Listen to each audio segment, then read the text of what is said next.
नवरात्रि के दौरान घर में इन 8 चीजों का होना है अशुभ, आज ही निकाल दें। नमस्कार दोस्तों, आपका स्वागत है हमारे चैनल डिवाइन लव पर। शारदीय नवरात्रि का पावन पर्व आ चुका है। ये 9 दिन सिर्फ पूजा पाठ के लिए ही नहीं, बल्कि घर की शुद्धि और वातावरण को पवित्र बनाए रखने के लिए भी बेहद खास माने जाते हैं।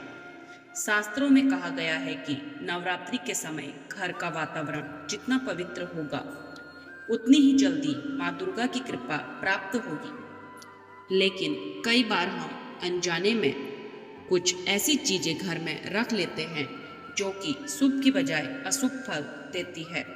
तो आज हम आपको बताएंगे नवरात्रि के दौरान घर से तुरंत निकाल देने योग्य 8 अशुभ चीजों के बारे में। शारदीय नवरात्रि के 9 दिन बेहद शुभ होते हैं, जिस दौरान कुछ गलतियां व अनदेखी से माँ दुर्गा नाराज हो सकती है।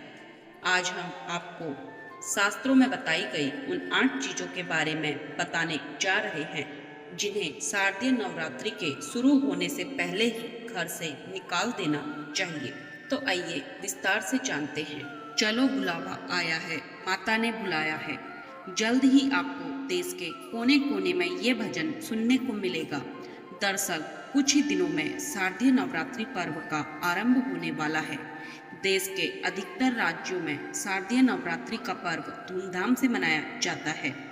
नवरात्रि के पहले दिन भक्तजन घट स्थापना करके अपने घर में माँ दुर्गा की पूजा स्थापित करते हैं। कुल 9 दिन तक सुबह शाम विधि विधान से माँ दुर्गा के 9 रूपों की पूजा करते हैं। अंतिम दिन कन्या पूजन करके इस पर्व का समापन होता है। इस दौरान कई लोग व्रत भी रखते हैं। धार्मिक मान्यता के अनुसार शारदीय नवरात्रि के दौरान पूजा पाठ और व्रत रखने से माँ दुर्गा खुश होती है और भक्तों पर अपनी कृपा साल भर बनाए रखती है। इस बार 22 सितंबर से लेकर 1 अक्टूबर 2025 तक नवरात्रि का पर्व चलेगा। नवरात्रि के दौरान कुछ नियमों का पालन करना भी जरूरी होता है। वहीं कुछ चीजें ऐसी हैं जिन्हें नवरात्रि से पहले घर से निकाल देना चाहिए, तभी माँ दुर्गा घर में वास करती है। तो आइए जानते हैं उन 8 चीजों के बारे में, जिन्हें शारदीय नवरात्रि के शुरू होने से पहले ही घर से निकाल देना चाहिए। नंबर 1, तामसिक भोजन। नवरात्रि के दौरान न तो प्याज, लहसुन, मदिरा और मांसाहार जैसी तामसिक चीजों का सेवन करना चाहिए और न ही इन्हें घर में लाना चाहिए। यदि आपके घर में ये चीजें मौजूद हैं तो नवरात्रि के शुरू होने से पहले ही उन्हें खत्म कर ले या किसी को दान दे दे। नंबर 2, सूखे फूल। देवी देवताओं को फूल अर्पित करना शुभ होता है। कुछ लोग तो रोजाना भगवान को फूल चढ़ाते हैं, लेकिन घर में ज़्यादा समय तक पूजा के सूखे फूल रखना शुभ नहीं होता है। इसलिए शारदीय नवरात्रि के शुरू होने से पहले ही घर में मौजूद सभी सूखे फूलों को किसी पवित्र नदी या बहते हुए पानी में प्रवाहित कर दें। इसके अलावा नवरात्रि में यदि आप माँ दुर्गा को फूल चढ़ाते हैं तो शाम की पूजा से पहले उन फूलों को नदी में प्रवाहित कर दें। नंबर 3, खंडित मूर्ति। घर में खंडित मूर्तियां रखना शुभ नहीं होता है। इससे नकारात्मक ऊर्जा एक्टिव होती है और परिवार वालों के बीच आए दिन कलेश होते हैं।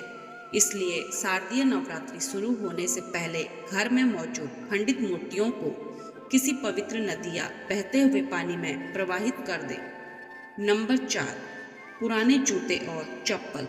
घर में लंबे समय तक टूटे व फटे पुराने जूते चप्पल ही रखना अशुभ होता है। इससे नकारात्मकता फैलती है। इसलिए शारदीय नवरात्रि शुरू होने से पहले घर में मौजूद टूटे व फटे पुराने जूते चप्पल फेंक दे। नंबर 5, बंद घड़ी।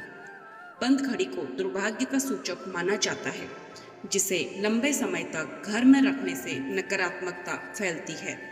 इसलिए नवरात्रि शुरू होने से पहले ही घर में मौजूद सभी बंद घड़ियों को फेंक दे या उन्हें सही करा ले। नंबर 6, जाले। माँ दुर्गा केवल साफ जगह पर ही वास करती है। इसलिए नवरात्रि शुरू होने से पहले घर की अच्छे से साफ सफाई करें और घर के कोनों में लगे जालों को साफ करें। नंबर 7, टूटी झाड़ू। झाड़ू में माँ लक्ष्मी का वास होता है। जिन्हें धन की देवी माना जाता है। घर में लंबे समय तक टूटी हुई झाड़ू नहीं रखनी चाहिए। खासकर नवरात्रि शुरू होने से पहले टूटी हुई झाड़ू को फेंक देना चाहिए। नहीं तो घर वालों को माँ लक्ष्मी के साथ साथ माँ दुर्गा के क्रोध का भी सामना करना पड़ सकता है। नंबर 8, टूटा शीशा। लंबे समय तक टूटे शीशे को घर में रखने से नकारात्मकता फैलती है। इसलिए नवरात्रि शुरू होने से पहले ही टूटे शीशे को फेंक दें। तो दोस्तों, ये थी वे 8 चीज़ें जिन्हें नवरात्रि के पावन दिनों में घर में रखना अशुभ माना गया है। अगर आप चाहते हैं कि माँ दुर्गा की कृपा हमेशा आपके परिवार पर बनी रहे, तो आज ही इन चीज़ों को घर से बाहर कर दें। वीडियो अच्छा लगे तो लाइक करें, शेयर करें और चैनल को सब्सक्राइब करना न भूलें। जय माता दी।